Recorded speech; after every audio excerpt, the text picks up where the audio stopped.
Welcome to Nintendo Ninja News. This is the NNN show, episode 66, and this is the first time it will be on Anchor.fm, the little amp that you can download and you can listen to it as an audio version of it, which is very, very cool.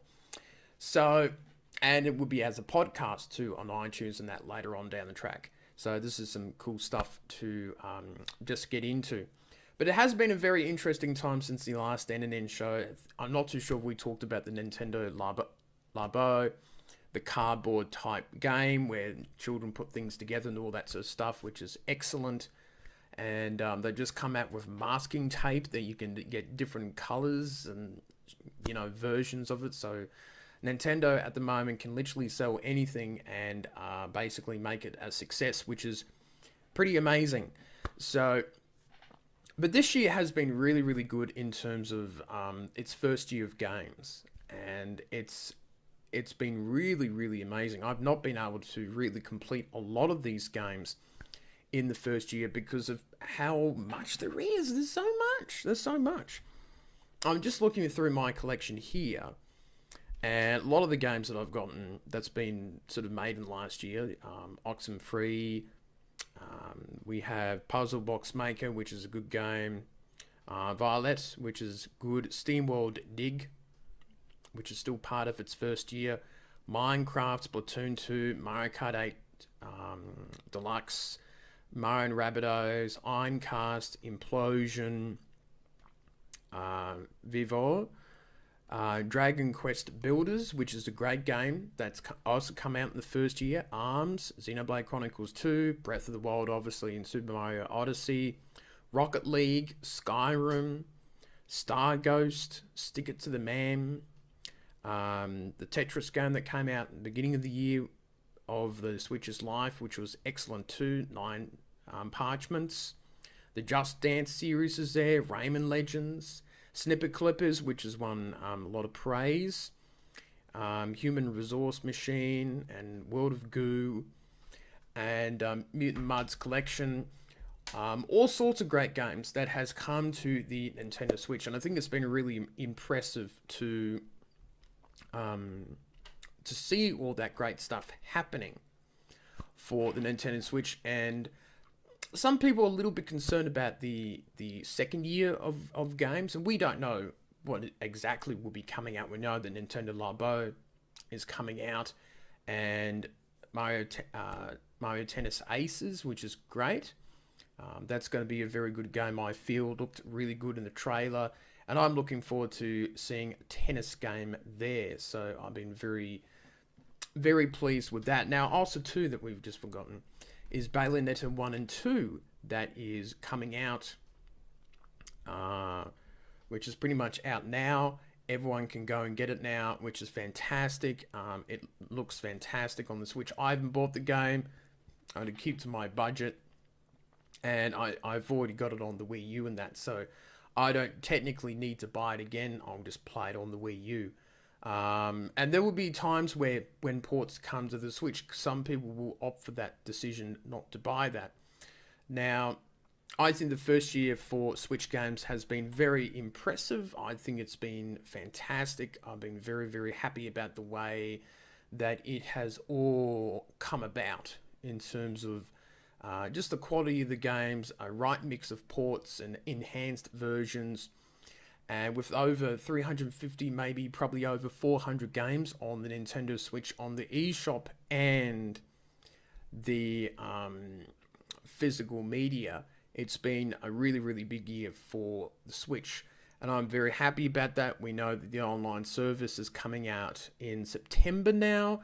At least we've got a firm month on that in terms of that sort of thing. So it's been really, really interesting to see how the Switch is coming together. I'm hoping for something around its first birthday in terms of maybe virtual console stuff or something exciting.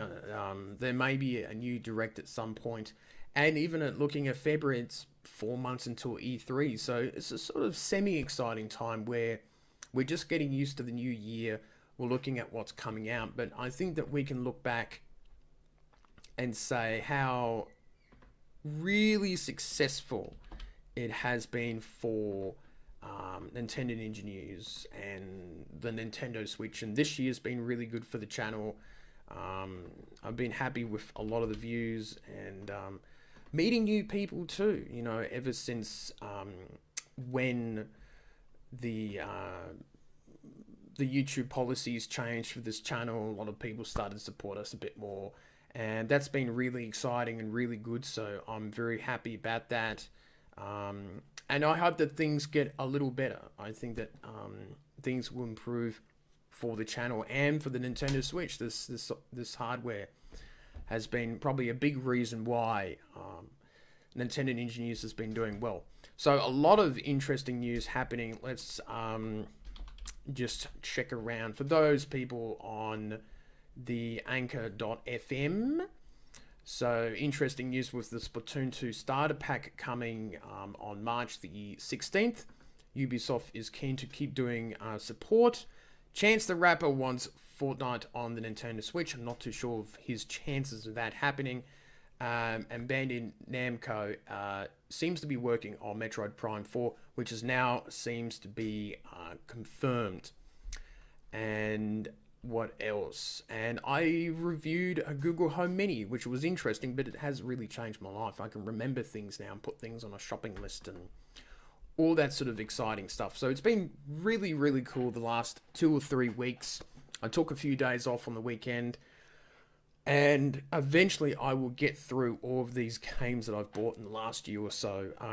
I don't want to keep on buying games and never playing them or completing them or really getting the most out of it, if you can understand. And the Switch's first year has been really impressive. I hope they keep the momentum going. I'm not too sure what other games will come out. I'm hoping for Pokemon on the Switch this year, just for my own sake. I know it will be pretty much. I think graphic wise, it will definitely look better than the 3DS version, but I feel like it will still have the very same routine. You get a starter Pokemon, you go through 8 gym leaders or whatever the Sun and Moon system is now with the tribal stuff. And yeah, I don't think that format's going to really change too much. I think there'll be too many changes in the Pokemon series, and things are looking really good. I'm looking to also do on the channel on YouTube, doing a bit of a live streaming show, but it's going to include some of my own personal stuff and things that I like to do and gaming. So it's going to be a bit of a mix of two. So it's a chance to get to know me a little better. So I'm pretty happy about that.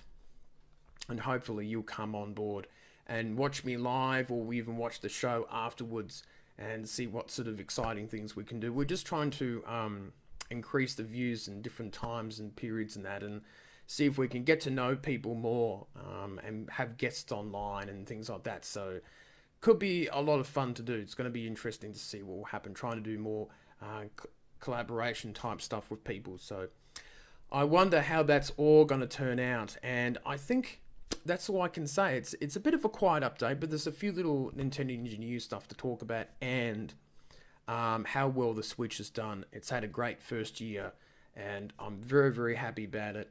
And I hope people have enjoyed this on their podcast and on anchor.fm and on YouTube. Do remember to subscribe and all that sort of stuff. We're trying to get to 700 subs, ultimately 1,000, and then I'm pretty happy for life, to be honest. And we shall see how it all goes. It's going to be really, really interesting how the second year of the Nintendo Switch will fare. Tell us what you think in the comments in YouTube or an anchor.fm and all that sort of stuff, and I will get to replying. So that is it for me, and I shall see you later on.